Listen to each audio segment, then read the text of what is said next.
Everdark, Episode 81, Stay or Go. Trigger warning.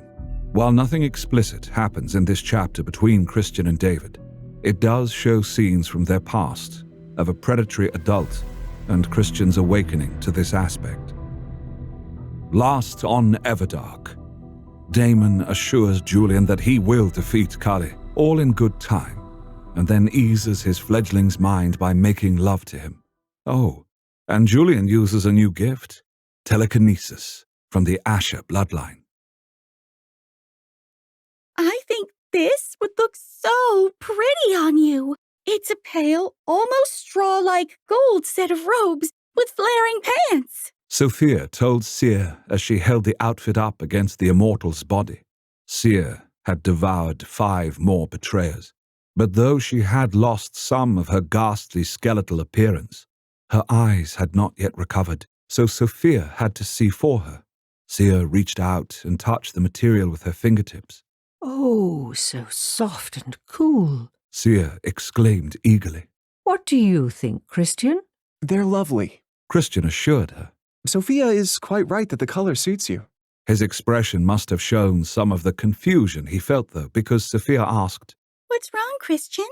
I was just wondering why Kamorn has women's clothes in his chamber. Christian said with a shrug. They're too small for him to wear them. Do you suppose he has a lover? This isn't his chamber. These are some of the clothes of the confessors. When they join the order, they put aside their prior vestments and put on their priestly garments. Sophia explained.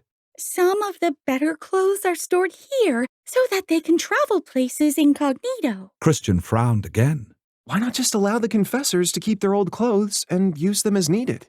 It is to establish a break between the old and the new versions of themselves. Seeyr said with a wry smile. It's something very Kali. But Kali has always understood that symbolism works very well on people's psyches. I would have thought that Iros would have known what worked best. Christian said. On the contrary, while Eros knows people, he's always been able to simply make them change their minds. Kali had to do things the old-fashioned way. Seeyr smiled gently. I suppose that makes a lot of sense. Christian nodded. Well, I'll give you some privacy to change. They were up in one of the spire's countless rooms.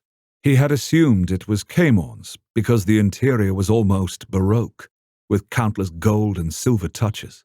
There were gems inlaid to the writing desk by a large window that overlooked the formal gardens where he'd seen Joanna earlier.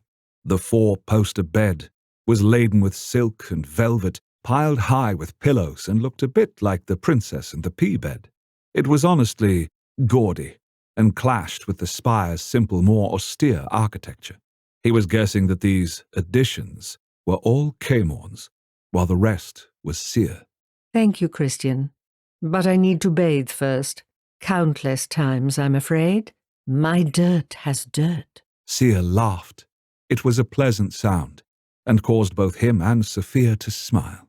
Christian couldn't quite believe that this woman had been starved and tortured for millennia. He supposed it was force of will, but also that she had seen herself on a mission with an end date, and that end date was now. He hoped that what she had gone through was worth it, and that they could end this war with Kali. There's a lovely shower and a huge claw-footed tub in the next room. Sophia eagerly told Seeyr, putting the robes to the side, then offering her a hand up from the delicate chair she was seated on. Seeyr took her hand without any hesitation. She had complete confidence in Sophia's ability to lead her without injury. Christian pushed off from the bow window where he had watched the whole proceedings of picking outfits. He was tempted to go back to the dungeon and to see what more that Balthazar was getting out of Kamorn. But almost as if she could read minds, Seeyr turned her head towards him and said, I know it is frustrating right now, Christian, but let Eros, or rather Balthazar, do what he must without an audience. I can help. Christian was surprised at the heat in his tone. The help you provide will come in a different way. Balthazar doesn't want you to see the ugly side of the gift. Let him hold the illusion, just for now, that you don't already understand it. Seeyr smiled softly at him and patted his nearest arm. I do understand. I can see how the gift could be used and abused. Christian crossed his arms over his chest, even as his voice was quite logical. I realize he must do certain things to keep us safe. Yes, I can see you do. The blind woman nodded her head. Christian, there is a room just a few doors down that you might want to see. Which room? He frowned. You'll know it when you see it. It is a place of reflection. She told him. All right. He watched as Sophia led her through another door into what must be the bathroom. Sophia was twittering about the kitties she would soon be getting, and would Seeyr help her with the names? That had Christian smiling slightly. Balthazar really was going to be overrun with felines, and he was betting that, like people who are allergic to cats, that the cats would come right to him. Christian headed out of the bedroom then, into the spiraling hallway. He could go to the glass elevator and ride down to the dungeon, ignoring Seeyr's words about Balthazar needing to shield him. But he figured only a fool would ignore a woman as powerful and resourceful as Seeyr. So instead, he started walking along the interior spiraling hallway. The rooms were all on the outside of the spire, while the interior was open with a delicate railing that allowed one to look both up and down the interior of the spire. The floors were made of a black stone, polished to a high shine that allowed Christian to see his reflection darkly in it. He crossed his arms at the wrist, behind his lower back as he walked casually along the hallway. Most of the doors to the rooms were closed. Christian assumed the one that he was meant to go in would be open, and he was right. Just a few doors down was an open doorway. He stopped and peered inside. He caught sight of someone peering back at him. Christian hopped backwards in surprise, only to see the figure hop back too. A mirror. So I should reflect according to Seeyr. All right, let's see what this mirror shows me. Christian stepped over to the doorway and pulled the door fully open to see inside. The room was empty, except for a large acid-etched mirror on the far wall that had startled him. The rest of the walls were swathed in black velvet. Though he saw no direct light sources other than the light streaming in from the hallway, there seemed to be some form of illumination. He stepped inside, and the door shut behind him. Christian whirled around and reached for the doorknob, but there wasn't one. In fact, there was no evidence of a door in this room at all. He was met with more and more folds of black velvet. Panic fluttered in his chest like a trapped bird, but he swallowed it down. First of all, he could easily be rescued from this room. He could contact Balthazar at any moment. More than just his master. He realized he could feel Seeyr and Sophia's minds as well, along with a plethora of other vampires. If he needed help, he could simply call to them, and they would come without a doubt. But second and more importantly, he knew that Seeyr wouldn't send him into danger. At least, not into danger he couldn't handle. So I'm meant to be here. Christian slowly turned in a circle and regarded every aspect of the room. Thankfully, he'd been right about the light emitting from somewhere other than the hall. Though his night vision was quite keen, it was the mirror that was softly glowing. It was the only thing of any interest in the room. I must be meant to see something inside of it. Christian stepped towards the mirror, watching his reflection advance towards him in kind until he was a foot away from the silver glass. The reflection was dark. It was hard to see his own features, though his silver eyes glowed softly. He put a hand in his pocket and touched the large gem that held David's soul. At that moment, the image in the mirror swirled and lightened. He was no longer seeing the room he was standing in. Instead, he was seeing David's study. Christian drew in a sharp breath as he saw David seated at his large mahogany desk, writing something longhand. The walls were covered in bookshelves that were filled with leather-backed books. Christian could still remember the smell of that place. Paper, brandy, and the faint scent of wood smoke from the old fires in the fireplace. There was no fire there now.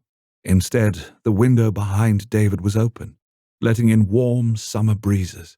Christian could hear the light ree-ree of insects outside. Sunlight was filtered by the large trees that grew outside the window, bathing the study in green-gold light.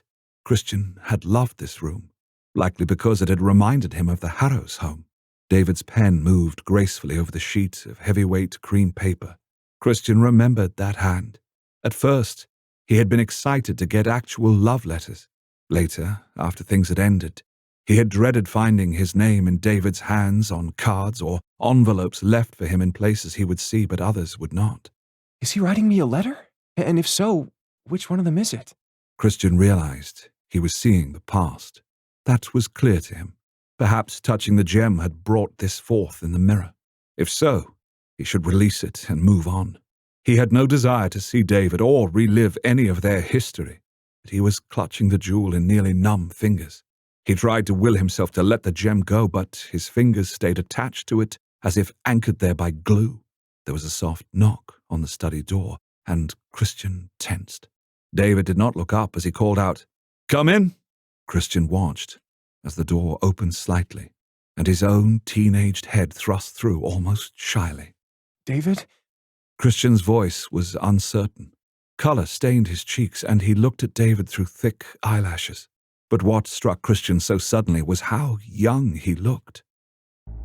Guys, the rest of this chapter, while not explicit, does contain material that is difficult, complex, and adult in other ways, which is not appropriate for younger audiences. So this material will only be available in the private members podcast on wraithrain.com and in the audiobooks, ebooks, paperbacks, and hardcovers. Essentially, what happens is that Christian sees several past scenes with David in the mirror, his father's best friend who abused him. Christian realizes that this was abuse, and he was not at fault for it. Christian confronts David's spirit, demanding David go on to the next life, but David won't leave him. I realize that it is always a disappointment when the public podcast has to be edited, but I thank you for understanding that we have to comply with the platform's rules so that they allow us to be on them in the future. Thanks so much.